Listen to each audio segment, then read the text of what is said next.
Բարև ձեզ։ Խոսքի հանրայնացում թեմայի շրջանակում մենք այսօր կզրուցենք հեռուստատեսային խոսքի մասին։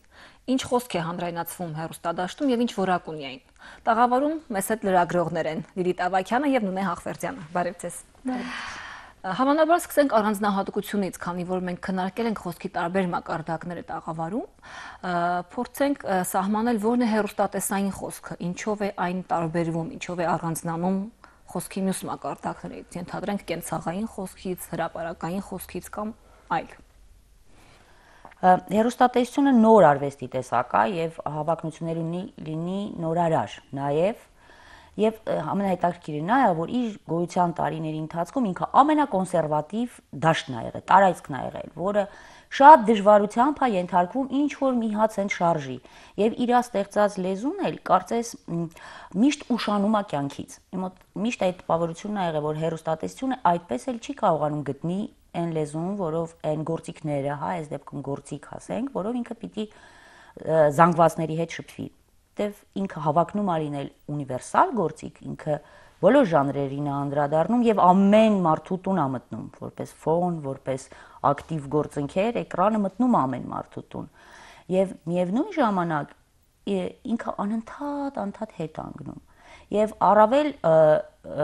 դա զգացվում է հենց մեր հայրենական հեռուստատեսությամբ, որը կարծես հիմա որ մենք նայենք հենց խոսքի տեսակետից, այդ ուղերձի տեսակետից,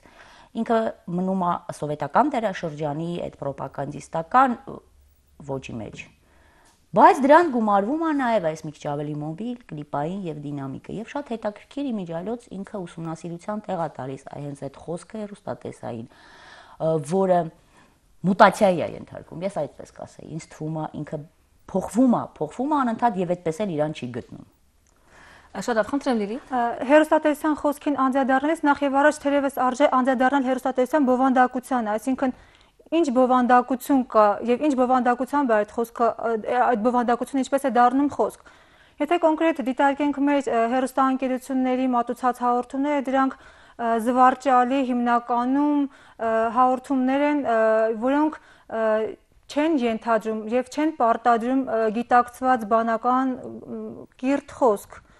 Նույն հումորային հաղորդումները, եթե բոլոր հեռուստաընկերությունները ցուցադրում են, այդտեղ շատ պարզունակ խոսակցություն է, որ ուղղակի հնարավոր չէ լսել եւ ընկալել արդեն որպես հումոր։ Ես ուզում եի օրինակ բերել կուլտուրա հեռուստաալիքը ռուսաստանյան։ Այսինքն այնտեղ հնարավոր չէ լսել պարզունակ, տափակ խոսք։ Զուտ այն պատճառով, որ այն հաղորդումները, այն բովանդակությունը, որ ներդրված է յուրաքանչյուր հաղորդման մեջ, ինքը պարտադրում է խոսակցին լինել գրագետ, ունենալ ինտելեկտի եւ կրթության որոշակի պաշար, լուրջ պաշար եւ նոր հանդես գալ հեռուստատեսությամբ, որովհետեւ այսօր մեր հեռուստալսարանը իհարկե շատ բազմազան է եւ այն հաղորդումները, որոնք մատուցվում են, հիմնականում դրանց պարզունակությունը հիմնավորվում է նրանով, որ դա ունկնդիրն է, հեռուստադիտողն է պահանջում, ակնկալում։ Սակայն ցանկացած հեռուստադիտող երևի բոլորը կվկայեն հեռուստացույցը եթե անգամ միացնում են, ապա միայն այն ակնկալիքով, որ այնտեղ կլսեն իրենցից ավելի խելոք մեկի խոսքը։ Այսինքն նա, ով քեզ դիմում է հեռուստատեսությունից նայում է քո աչքերին հեռուստացույցի միջոցով, առնվազն քեզնից մի քանի քայլ պետք է գրագետ լինի, որ հետաքրքիր լինի։ Հեռուստատեսությունը փաստորեն ձեր կարծիքով ունի իսկապես ուսուցանողի ֆունկցիա։ Եթե դասական իմաստով մոտենանք հեռուստատեսության գործառույթներին, շատ կոպիտ բաժանում միգուցե անեմ, դա լրատվական գործառույթն է, կրթական եւ ժամանցային։ Չմոռանանք, որ հեռուստատեսությունը իսկապես ունի ժամանցային գործառույթ։ Շատ հետաքրքիր է այն իմաստով, որ հայկական բոլոր հեռուստաընկերությունները ներկայանում են որպես բիզնես նախագծեր, այսինքն իրանք այդպեսին էլ կան, չէ՞, այսինքն մասնավոր հանրայինը մի կողմի այն դնենք, շողակաթն էլ հետը չէ, որը հանրայինի մի մասն է, չէ, կազմում, բայց բոլորը բիզնես շահին պիտի հետապնդեն։ Ենթադրելի է, որ բիզնես շահը ենթադրում է մրցակցություն հանդիսատեսի ուշադրության համար։ Ու շատ ազնիվ եւ հետաքրքիր կլիներ հեռուստադաշտը եւ իր խոսքով եւ իր բովանդակությամբ, եթե հեռուստատեսությունը իրոք լիներ բիզնես նախագծերի ինչ որ մի մաս, բայց նրանք կատարում են ամեն ինչ, բայց ոչ բիզնեսի ծրագրեր, որովհետև այսքան հագեցվածությունը մեկ ժանրի, մեկ ուղղվածության ալիքների բերում է վերջը նրան, որ հասկանում ես, այստեղ ազնիվ չի մրցակցությունը, այստեղ ուրիշ խնդիրներ ա դրված հեռուստատեսության վրա, որոնք դուրս են հեռուստատեսության ոլորտից։ Զուտ դուրս են, որովհետև եթե լիներ մրցակցություն, կլիներ մի ալիք, որը կաներ սա, ոչ թե իրար կպատճենահանեին ու ամեն անգամ ավելի վատ եւ անորակ պատկեր ստանալով, չէ՞, մենք պատճենահանում ենք մի հաղորդում, որ արդեն ինչ որ բանի պատճենն է եւ այդպես շարունակ։ Նույն ձևի իրարից հոսքա գնում ինչ որ վարողների եւ մասնագետների եւ ինքը հեռուստատեսությունից մենք չենք կարող պահանջել, ինձ թվում է, ավելին, քան ինքը կա։ Ինքը ինչ որ մի այդպիսի գործիք է, որը կատարում է ինչ ասես, բայց ոչ հանդիսատեսի շահից ելներով։ Հանրային շահ ասածը հեռուստատեսությունում բացակայում է։ Ձեր կարծիքով նույնիսկ բիզնես պրոյեկտներում պիտի լինի հանրային շահ։ Այո, եթե հանրային շահը լիներ, եթե բիզնեսի տեսակետից նայեն, ապա անպայման ալիքները կուզենային այս նիշան գրավել, որովհետև մրցակցություն այդ ոլորտում է, այս ոլորտում, այստեղ սա մրցակցություն չի։ Եվ դրա համար իրանց ասելիքը շատ լավ սենց բաժանված է բոլորի մեջ։ Իրանք բոլորը մեկ դեր են կարծես կատարում, ենք բոլորը մեկ ալիք են։ Իրանց այսպես փոքր ֆրագմենտար մոտեցմամբ։ Եվ իրանց ասելիքը այդպես պետք է նայել, մեկը կենցաղային է, մեկը հումորների վրա է, ավելի չէ, մեկը սերիալներ է արտադրում, մեկը օֆիցիոզ միգուցե։ Եվ այսպես ինքը բոլոր այս ֆրագմենտարը, որն այսինքն մեկ մեծ տելե է, որը կատարում է բավական պրոպագանդիստական գործ։ Եթե ուշադրություն դարձնենք Լիլիթի նշած մասսաներին կամ միգուցե նաև ձեր նշած հանրային շահը, հանրությանը, այսինքն, ապա հեռուստատեսությունները հաճախ հանդես են գալիս այն արդարացմամբ իրենց պրոդուկցիայի, որ հետևում են մասսաների պահանջին եւ ենթադրել են եւ իրենք ռեյտինգներ ունեն եւ այլն։ Հիմա սա ինչ է նշանակում։ Սա նշանակում է, որ հեռուստատեսությունը հանրության հետ զրուցում է եւ նրա կարծիքը հաշվի առնելով է որոշում իր պրոդուկցիայի որակը, քանակը եւ այլն, թե որպես ինչ է օգտագործում ռեյտինգ կոչված գործիքը։ Այսինքն ռեյտինգները դա այն փաստն է, այն ապացույցն է, որը շատ տարբեր մեկնաբանությունների տեղ կարող է։ Փաստը ինքը մեկնաբանությունների դաշտ է։ Սկսեք մեկնաբանել։ Սկսած 2008 թվականից, փաստ եմ ասում ռեյտինգային ընկերությունների հետ տվյալներով, որ նվազումը հեռուստատելեսարանի անընդհատ նվազում է եւ այդ նվազումը ստաբիլ է։ 2008 թվականից սկսած հայաստանցիները սկսել են քիչ նայել հեռուստացույց։ Այսինքն դա մի կողմ դնելով որոշ ալիքներ կարող են ասել, որ մեր նայում են սերիալ դրա համար ենք արտադրում եւ իրոք սերիալները հիմա ամենամեծ ռեյտինգն ունեն ըստ ասենք բանի տվյալների Նիլսեն ընկերության օրինակա եւ ստացվում է որ դրանով արդարացվում են իրանք որ մենք անում ենք դրա համար ունենք ռեյտինգ բայց ոչ ոք չի նկատում որ նվազում է եւ ուրիշ տվյալներ կան իսկ սոցիալական ինչ մակարդակ ինչ եկամուտ ունեցող մարդիկ են նայում հեռուստացույց ինքը ամեն ինչ է շատ հետաքրքիր ուսումնասիրության բան է, որը կողմ են դնում ասում են ռեյտինգային է, որը մենք անում ենք։ Դա մակերեսային մի քիչ բան է եւ էքսպերտների կարիք կա այստեղ որ բացատրվի հենց ռեյտինգը դա ամենաթողությունը չի։ Ռեյտինգը վերջո մեկնաբանության սկիզբն է, ոչ թե վերդիկտը։ Եվ որևէ արժանա հիշատակամ հավատի արժանի ընկերություն կազմակերպություն կա Հայաստանում, ով կարող է ներկայացնել ռեյտինգները հեռուստաընկերության կամ որքան մարդ է դիտում տվյալ հեռուստաընկերությունը տվյալ ժամին։ Շատ դա հիշեցնում է մեզ սոցիոլոգիական հարցումների ընտրություններից առաջ, երբ ներկայացվում են այն թվերը, որոնք պետք է հետո ներկայացվեն ընտրություններից հետո։ Այսինքն այդ ռեյտինգները ես օրինակ ինտերնետային կայքերում հաճախ տեսնում 50 դիտված հաղորդումը, 10 դիտված հաղորդումը, կոնկրետ ես, որ ինքս հասարակության մի անդամ եմ, գիտեմ, որ այդ 50 հաղորդումից որևէ մեկը ես չեմ դիտում։ Եվ ոչ էլ այն 10-ը, որ ավելի շատ հեռուստադիտող է հավաքում։ Այսինքն ինչ սկզբունքով են արվում այդ ռեյտինգները։ Եվ կարող ենք շատ հեռու չգնալ, միջին վիճակագրական հայը այսօր հեռուստաընկերությունից ոչինչ չունի ստանալու։ Դա շատ տխուր իրադարձություն է։ Հեռուստաընկերությունը կարող է նույնիսկ չաշխատել եւ որևէ մեկը չնկատի նրա բացակայությունը։ Վստահ եք։ Այո, տենդենսը դա է։ Այո, եթե ինձ օրինակ որպես լրագրողի պետք է որևէ նյութի մասին խորը ինֆորմացիա, ես չեմ օգտվում բնականաբար մեր հեռուստաընկերությունից, մեր հեռուստաընկերությունների մատուցած լրատվությունից։ Նախ ես չեմ հավատում դրանց անաչառությանը, դրանց պրոֆեսիոնալիզմին հաճախ։ Եվ ես դիմում եմ կայքերին, լրատվական կայքերին, արագ համեմատում եմ լուրերը օրինակ եւ որպես կանոն չեմ հավատում։ Ինչու է ասում վստահ եք, որովհետև նաև կարծիքներ կա, որ որքան էլ որ ռեսուրսների այլ աղբյուրները, լրատվություն ստանալու այլ աղբյուրները զարգանում են Հայաստանում, մեզանում, միևնույն է հայ հանրությունը հիմնականում հեռուստացույցի առջև է փնտրում այն, ինչ սպասում է մեդիայից։ Մեդիադաշտը նրա համար դեռևս ավելի շատ հեռուստատեսային դաշտն է։ Այս իմաստով, եթե այդքան քիչ սպառող ունի հեռուստատեսությունը, միգուցե իմաստ չունի այդքան անդրադառնալ հեռուստատեսությանը։ Ինչու է, օրինակ նույն է, դուք շատ հաճախ անդրադառնում եք հեռուստատեսության խնդիրներին որպես լրագրող։ Եթե իսկապես դրա սպառումը այդքան քիչ քանակ է կազմում, միգուցե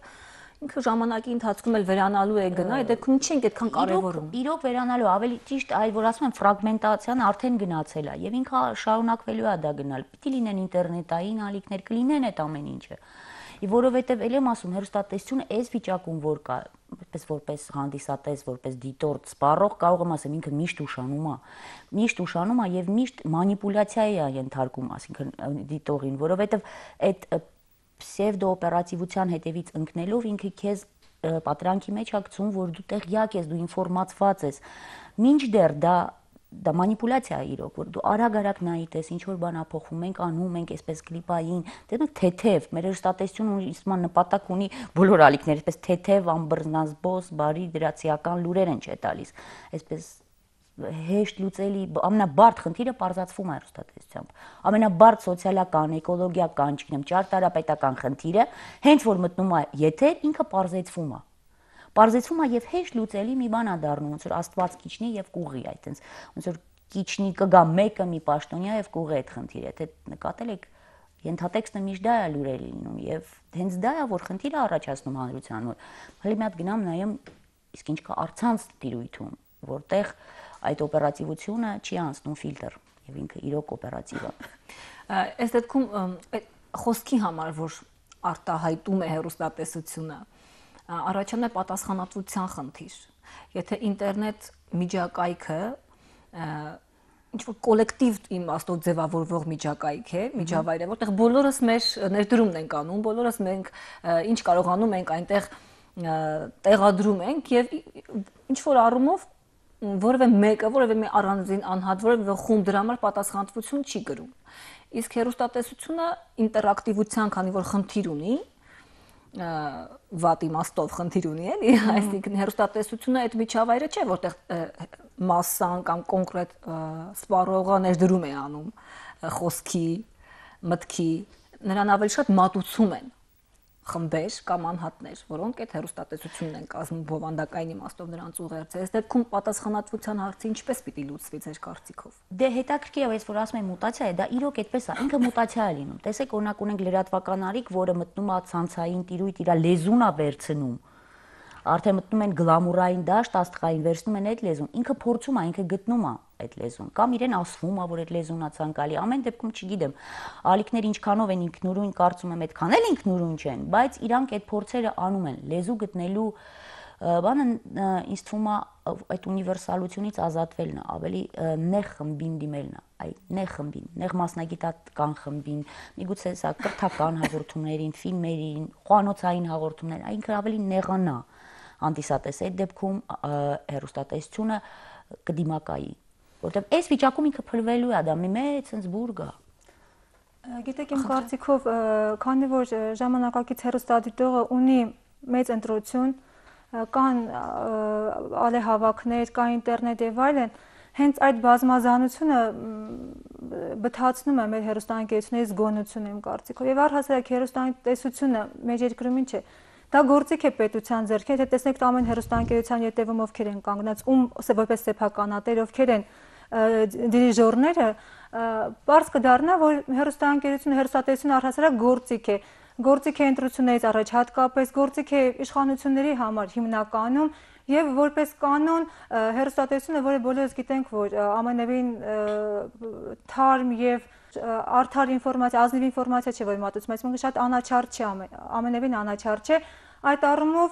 կարծում եմ հեռուստաընկերությունների դերը ուղղակի լեգալացնելն է այն անազնվությունը, որը կատարվում է այլ տեղերում, լինի դա ընտրություններ, ես գրում եմ քաղաքական թեմաներով եւ գուցե դրա համար եմ շեշտը դնում ընտրությունների վրա, սակայն ես իմ տարիների փորձը ինձ թույլ է տալիս եզրակացնել, որ հեռուստաընկերությունները աշխատում են լեգալացնելու այն տհաճ վիճակը, որը կա երկրում։ Դուք անդադ նշում եք, որ դա որպես գործիք է օգտագործում, հեռուստատեսություն իսկապես գործիք է։ Կարծում եմ դա ոչ այլ ինչ է, եթե ոչ գործիք, մեդիան ընդհանրապես օգտագործվում է որպես գործիք։ Բայց կա գործիք, որը կարող է տալ խփես մեկի գլխին եւ սպանես, կա գործիք, որը կարող ես բուժել հիվանդին։ Այսինքն պետք է հասկանանք, թե կոնկրետ մեր հեռուստաընկերությունը որ գործիքն է, մուրճը թե, ասենք, բժշկի լանցետը։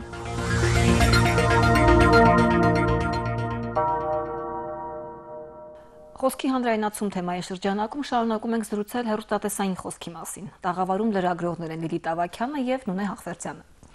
Թույլ տվեք ես վերադառնամ կամ կրկնեմ իմ հարցը հաղորդման նախորդ հատվածում հնչեցրած, որ վերաբերում էր պատասխանատվությանը, խոսքի պատասխանատվությանը։ Ինչով է առանձնանում հեռուստատեսային խոսքի պատասխանատվությունը, ենթադրենք մեդիա դաշտում ավելի լայն դաշտերում գոյություն ունեցող խոսքի պատասխանատվության, սոցցանցային խոսքի պատասխանատվության մասին մի քիչ դժվար է խոսել, որովհետև այնտեղ խոսում են բոլորը եւ դրա համար կոնկրետ որևէ մեկը պատասխանատվություն չի կրում, իսկ կարելի է նույն կերպ խոսել նաև հեռուստատեսային խոսքի պատասխանատվության մասին, թե ոչ։ Ես ասեմ, իրեն մոտ տպավորություն է վերջերս, որ հենց շատ մեղադրանքներ ներկայացվում են հենց հեռուստատեսային լրագրողներին, այսինքն որ իրենք անաչառ չեն, միգուցե ընդհանրապես լրագրողներին։ Կարծես դա ինչ որ մի խավ է լրագրողը, որին ավելի պիտի զգոն մոտենաս կամ ավելի շատ բան պահանջես, քան ասենք նույնիսկ ոստիկաններից, ոնց որ պատասխանատվությունը կրողը դառնում է լրագրողը։ Տեսեք ինչ որ բաներ ա լինում, միշտ ինչ որ էթիկական նորմեր ա սահմանվում, մոնիտորինգ ա արվում, անընդհատ լրատվամիջոցների հենց լրագրողի անաչառության տեսանկյունից։ Եվ այս դեպքում կարող է դա բերի նրան, որ մեր հեռուստատեսությունը ինքը հենց տենց ասում, ախր այդպես է պետք, մենք անում ենք այսպես հավասարակշռված եւ անում ենք բավական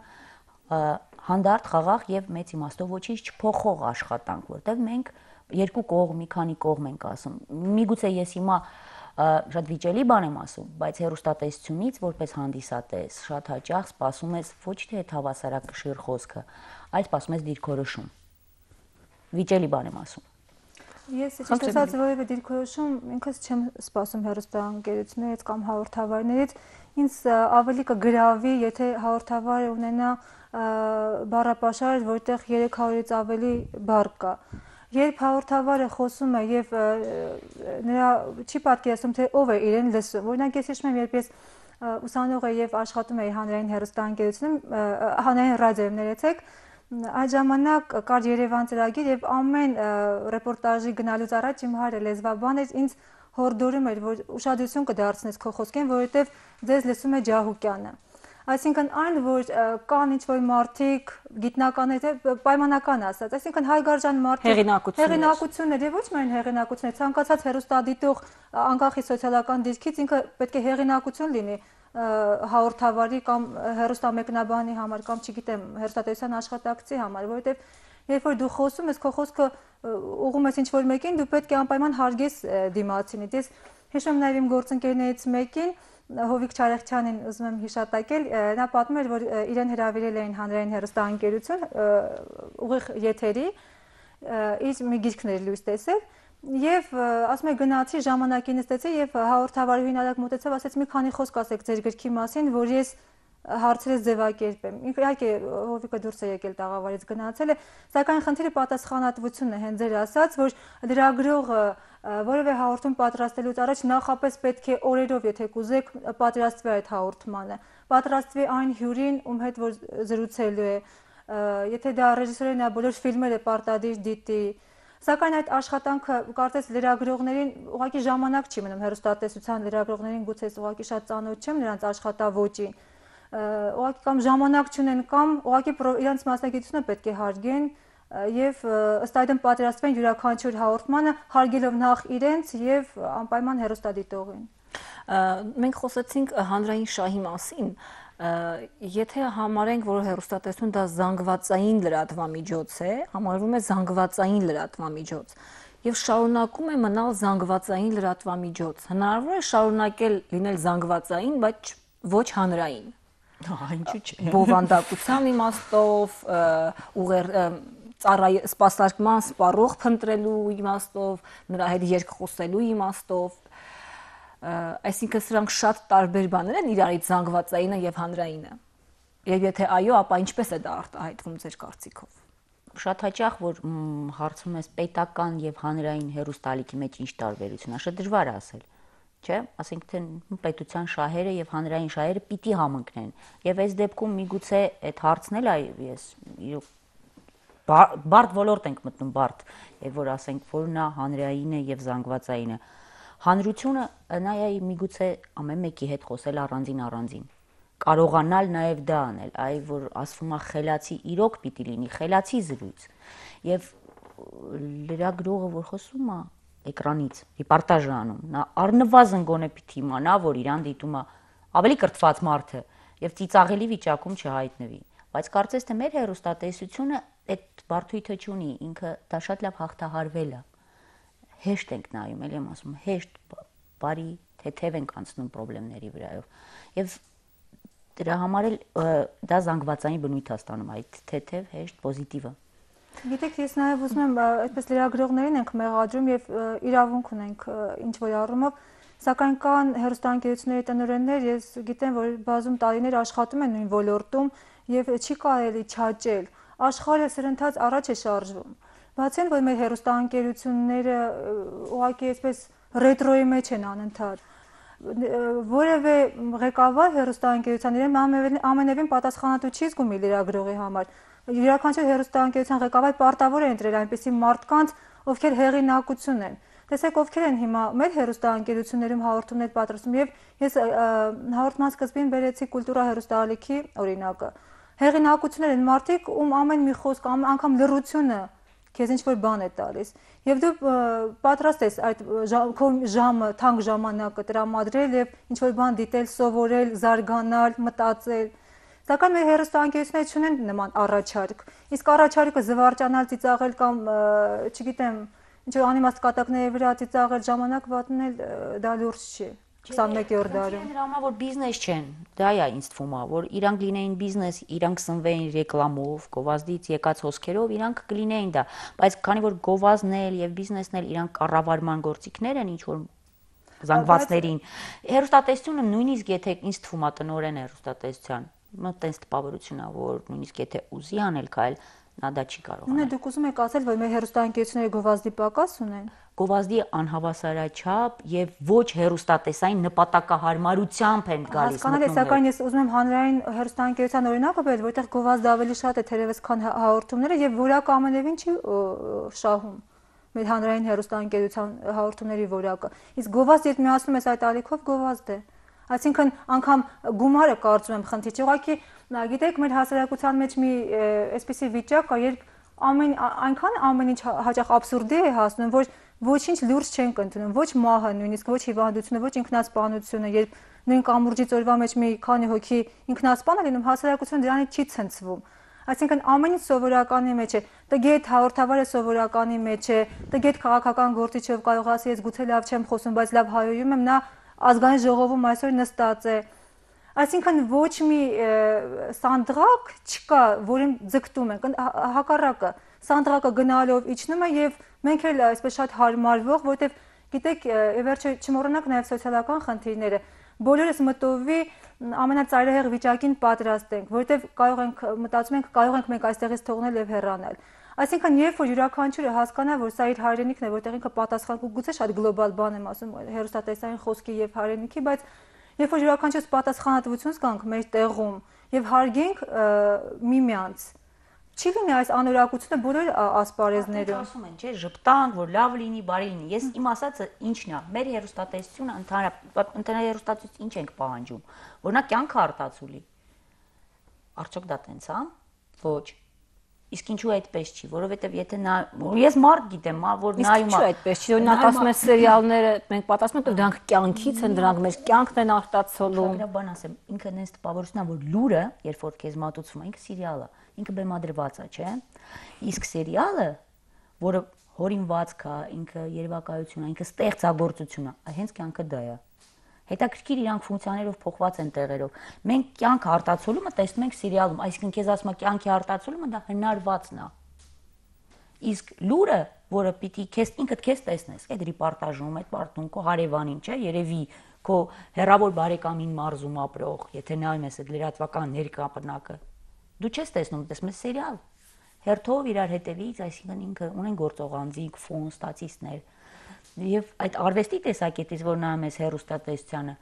որպես ասենք զուտ sense արվեստի քննադատ, ինքը շատ հետաքրքիր վիճակում է հիմա գտնվում։ Ու ելեմ ասում ենք, բավական հետաքրքիր տրանսֆորմացվում է։ Շատ հետաքրքիր է այդ հեռուստատեսությանը։ Մենք իրան փնովում ենք, բայց ինքը կոնկրետ շատ հետաքրքիր վիճակում է հիմա գտնվում։ Ինքը ինչ-որ բանից առաջ է, ինքը փլվում է, ինչ-որ բան ծնվում է։ Գիտեք, այս վերջերս հրեշներ են ծնվում, ընդ որում։ Վերջերս շատ ակտուալ դարձավ բազմազանության խնդիրը, ոչ միայն տեսակների մարդկանց, գուցե նաև այդ բազմազանությունը փորձենք հերոսատեսային սպեկտրում դիտարկել, չկա այդ բազմազանությունը եւ օրինակ ռուսաստանյան հերոստալիքները կան հաջող ալիքներ, կան լուրջ մրցակցություն կա այնտեղ, որտեղ մեծ գումարներ են ի վերջո դրվում, կա պետական մեքենա իր գաղափարախոսությամբ եւ այլն, սակայն անգամ այդ սերիալային մակարդակում կարող է լինել սերիալ, որը դու երբեք չես նայել, բայց դրա կողքին կարող է լինել մեկ այլ սերիալ, ասենք Դոստոևսկու ապուշը, վերջերս սերիալ, որպես նկարահանած բազմասերիալնոց ֆիլմ կամ Բուլգակովի Վարպետը եւ Մարգարիտան կամ, չգիտեմ, Կարամազով եղբայրները, շատ այլ ֆիլմեր դասականեցրենք, որոնք որպես սերիալ երիտասարդները կարող են նայել եւ եթե այս կամ այն սերիալն բաց թողնեն, ոչինչ կարող է վաղը հետաքրքրի գիրքը բացել։ Սակայն այն խնդիրը, որը մեր հեռուստատեսությունն է իր առաջ դրել, չունի ոչ մի տրամաբանություն։ Չկա անգամ որևէ կա տրամաբանությունը, շատ խորը տրամաբանություն կա։ Ո՞րն է ձեր կարծիքով այդ տրամաբանությունը։ Այո, միստիկա է, էլի, միստիկական փոփոխություններ է այդտեղ կատարվում։ Ու վերջը հեռուստատեսությունը, օրինակ իմ ծանոթները, իմ ընտանիքը հիմնականում միացվում է, որ նայվի ֆուտբոլ կամ սպորտային հաղորդում, այսինքն իր ֆունկցիան այդ տուն բերելու ինչ որ իրադարձությունը, մաքուր իրադարձությունն է պետք բերել, այսինքն բերել ինչ որ խաղ սպորտը, որովհետև մնացած արդեն ֆիլտրված, միջնորդավորված, փոփոխված է քեզ մոտ գալի, դա ներքին դիմադրություն է եւ բողոք է առաջացնում։ Դու չես ուզում, որ քեզ ծամեն դրեն բերան, դու ուզում ես նայես փաստի հետ առնչվես եւ դրա համար ասում եմ, առցանցը կա։ Եվ շատ ավելի բավական կրթված մարդիկ այ հրաժարվում են հեռուստատեսության լեզվին հաղորդակից լինել, որովհետև այդ լեզուն միջնորդավորված է։ Ինքը խմբագրված է քեզ գալիս եւ այդ խմբագրվածությունը շատ լուրջ տրամաբանված է։ Այդ թեթև, գլամուրային քեզ տալիս են այս բանը, այս դոզայով քեզ կարող ենք տալ սա։ Այդ մանիպուլյացիաները դու զգում ես ու չես նայում հեռուստացույց։ Եվ ձեր կարծիքով Հայաստանում շարքային կներեք արտահայտությանս համար միջին վիճակագրական հայը դա զգում է, թե դուք զգում եք որպես մասնագետ։ Ասեմ, չէ, ասեմ ոնց է, ես գիտեմ մարդիկ, որոնք նայում են սերիալը կայֆ ստանալու համար։ Հաճույք է, ձեռ են առնում։ Դից ժամանցի ձև է։ Իրանք չեն մտնում այդ գրքերի մեջ, իրանք ձեռ են առնում, նույնը լուրերը միգուցե։ Մարդիկ գիտեմ, ժաման կյանքի ռիտուալն է իրանք։ Գիտեք, հետո եւ ընտրություն չկա քեզ թույլ տալ գիտակցել, չգիտակցել հեռուստատեսություն դիտել կամ չդիտել, որովհետեւ տեսեք, կարող է այլ ոլորտից խոսեմ, գործազրկություն, ինչքան գործազուրկ մարդիկ կան, ովքեր տան են, տղամարդիկ, երիտասարդ տղամարդիկ, կանայք, աշխատունակ, կրթություն ստացած տանն են։ Եվ ժամանակը լցնելու միջոցներ չեն կարող գնալ ճանապարհորդել, սա Եվրոպան չէ, որտեղ թոշակառուները բարձր թոշակներ են ստանում եւ այլն։ Նրանք ստիպված են նստել տանը, դիտել հեռուստացույց թորների հետ։ Էդ էլ է վատ։ Գուցե թորների հետ, գուցե ծորների, չգիտեմ։ Թորների հետ նստելն է վատ, թե թորների հետ հայկական հեռուստատեսություն դիտելը։ Չունեն, այսինքն հեռուստացույցից բացի այլ ժամանց չի առաջարկվում իրենց։ Չի առաջարկվում, կարող են թորնիկների հետ, ինչպես նույնն ասած, գնալ, ասենք, որևէ այգի զբոսնել, սակայն դա էլ հիմա գիտենք ամեն այգին սեփականացված, ամեն կարուսելը ծնողների գրպանին հարմար չի եւ այլն։ Այսինքն մարդիկ այլ ընտրանք չունեն եւ դա ճիշտ է, դա հենց ռեյտինգներն են փաստում, որովհետեւ հիմնական դիտողները դրանք սոցիալական միջինից ցածր կրթություն ունեցող մարդիկ են եւ ժամանակավորապես գործազուրկ, փաստեր են։ Այսինքն հիմնական դիտող լսարանը դա է։ Հեռուստատեսությունները այս կամ այն չափով համենայն դեպս անդրադառնում են նաեւ մշակույթին։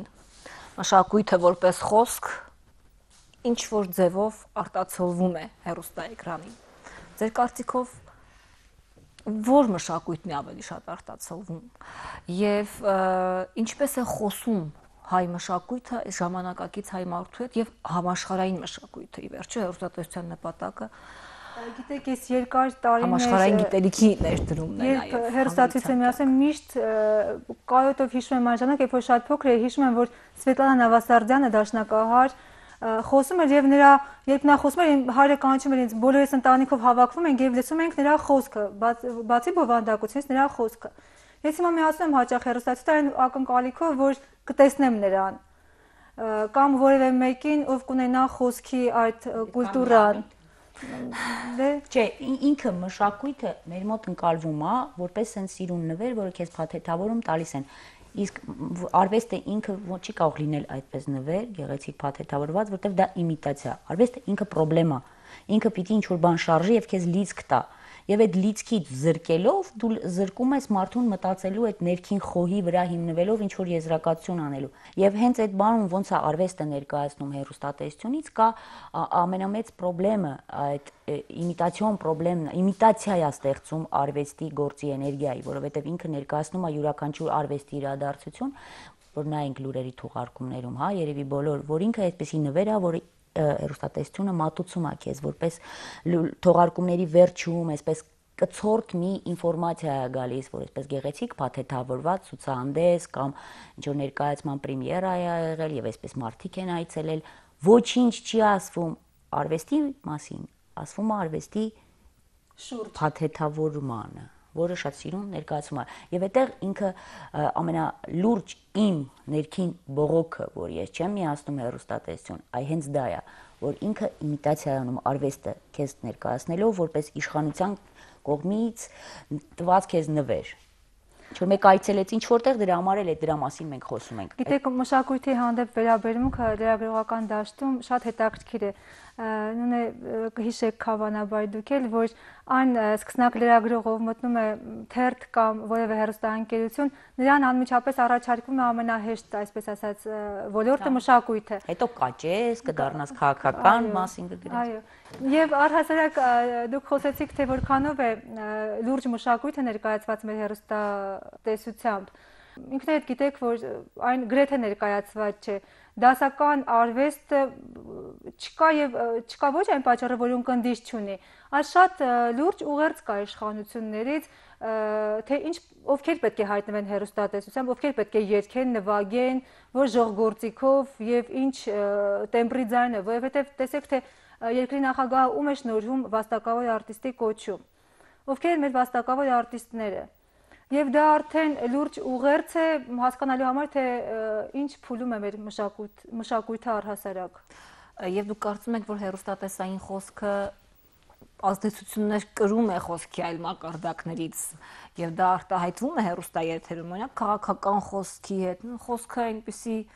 գործիք է, երևույթ է, որ անպայման ոչ միայն ինքը միջոց է հաղորդակցության, այլ ինքն էլ իր շուրջ ստեղծում է խոսակցություն ազդվում է, վերցնում է, տալիս է։ Հեռուստատեսային խոսքը ամենաշատը ձեր կարծիքով որ խոսքից է ազդվում։ Ես ասել եմ տալիս ենթադրել, որ փոխարեն բարձր գիտակից եւ գրագետ խոսքը իջնի հեռուստատեսությամբ դեպի լսարան։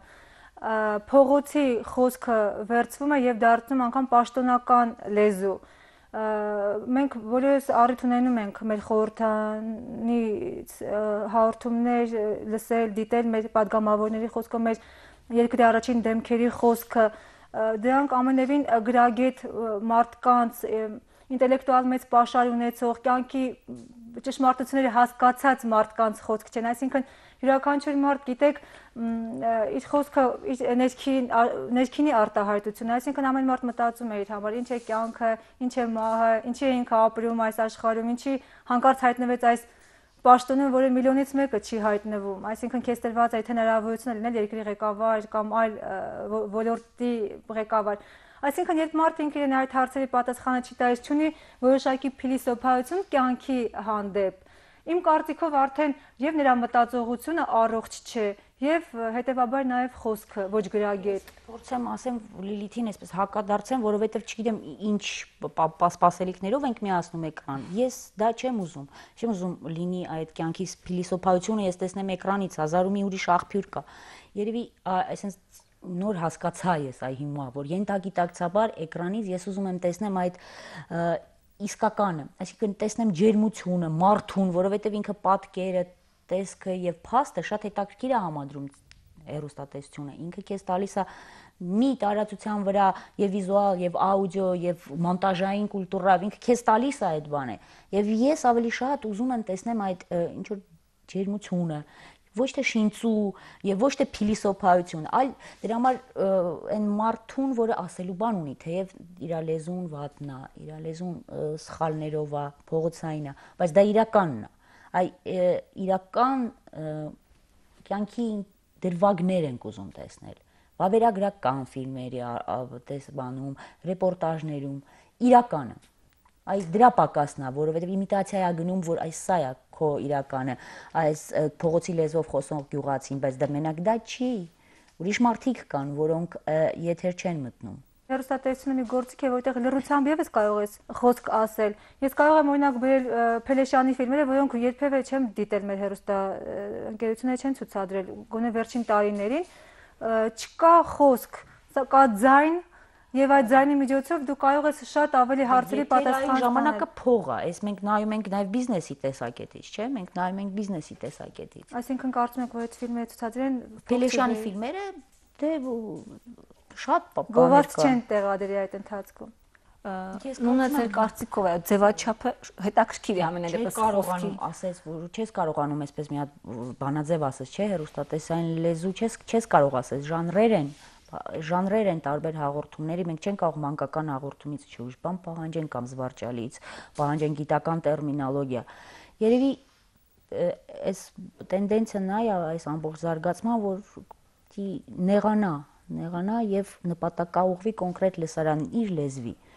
Այլապես չի դիմանա հեռուստատեսությունը այդ մրցակցության։ Ինքը չի կարող համ սա լինել։ Այս դեպքում կարող է ստացվել, որ հեռուստատեսությունը ավելի շատ կրթական ֆունկցիա վերցնի, որտեղ այդ նեղացումը ինչ որ իմաստով կրթական բնույթ է տալիս այդ կոնկրետացումը։ Չէ, կրթական բնույթ չի տալիս։ Կրթական բնույթ ոնց կարող է տա հեռուստատեսությունը, չգիտեմ ես։ Կրթական ծրագրերի շնորհիվ թե ասենք իր բովանդակությամբ։ Իր բովանդակությամբ ավելի։ Չէ, իհարկե, որովհետև էլ եմ ասում, կարող նայես, ծիծաղես, գնաս անցնես, բայց չկրթվես։ Կրթվես պլյուս գումար ես, չէ՞, քո իմացածին ինչ որ բան գումար ես, եւ դա է կրթությունը, դա տեխնիկա է, չէ՞, ուղի է, որով դու գնում ես քո կյանքի իմաստը, ուղի է։ Եվ այդ հեռուստատեսությունն էլ պիտի այդ ուղեկից դառնա քեզ որոշ փուլում քո կյանքի։ Ուզում ես նայես սա, ուզում ես նայես սա, այսօր ուղեկիցը սա է, բայց դու չես կարող մի ալիք նստես ամբողջովին նայես, որովհետև եւ լեզուն մի հատ է իրանից պահանջես, որովհետև ինքը շատ տարբեր է, տարբեր ժանրեր է անում, պիտի անի այդպես։ Հիմնականում սակայն կա հին եւ նոր լեզու։ Համենայն դեպս դժգոհությունը հեռուստատեսությունից նաեւ այն է, որ լեզուն հին է, լեզուն ոչ միայն հայերենի իմաստով հաղորդակցության առումով եւ միգուցե քերականության կամ այլ արտահայտչամիջոցի իմաստով։ Դա գաղափարախոսության առումով ավելի շուտ, որովհետեւ սովետական միությունում, որը մենք շարունակում ենք եւ ոչ միայն կրել այդ բեռը սովետական միության, այլև կատարելագործել նաեւ սովետական միության այդ ոչ բաներ, մենք եղել է իդեոլոգիայի մի մասը, շատ անբաժանելի մի մասը եւ այդպես էլ ինձ թվում է շարունակվում է։ Եվ դա հնացնում է հեռուստատեսությունը։ Հա, որովհետև կոչեր են, լոզունգներ են, պաթոսն է, այդ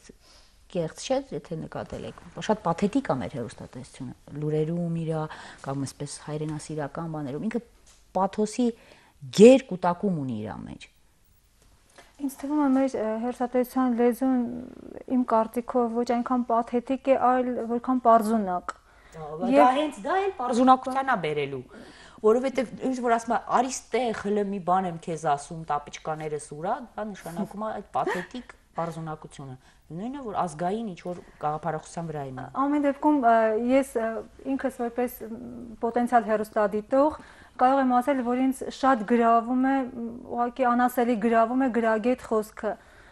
եւ որտեվ գրագետ խոսքը նշանակում է կիրթ մարդ, նշանակում է, չգիտեմ, ինտելեկտուալ պաշար ունեցող մարդ, չեմ ասում գրագետ խոսքը պարտադիր, պետք է ինչ-որ շատ պաթետիկ, գրափարյան տերմիններով եւ այլն, չէ, շատ պարզ, հասկանալի, մատչելի եւ բովանդակություն ունեն ամենակարևորը։ Կարող է գյուղացին իր պարզ լեզվով, իր բարբառով քեզ մեկ-երկու նախադասություն ասեն, ինչպես իմ ուզեմ հիշել իմ Մարուսակ բաբուին, ով որևէ կրթություն չուներ, անգամ տառաճանաչ չէր, սակայն նրա հետ զրուցելը ինձ համար մի ամբողջ համալսարան էր։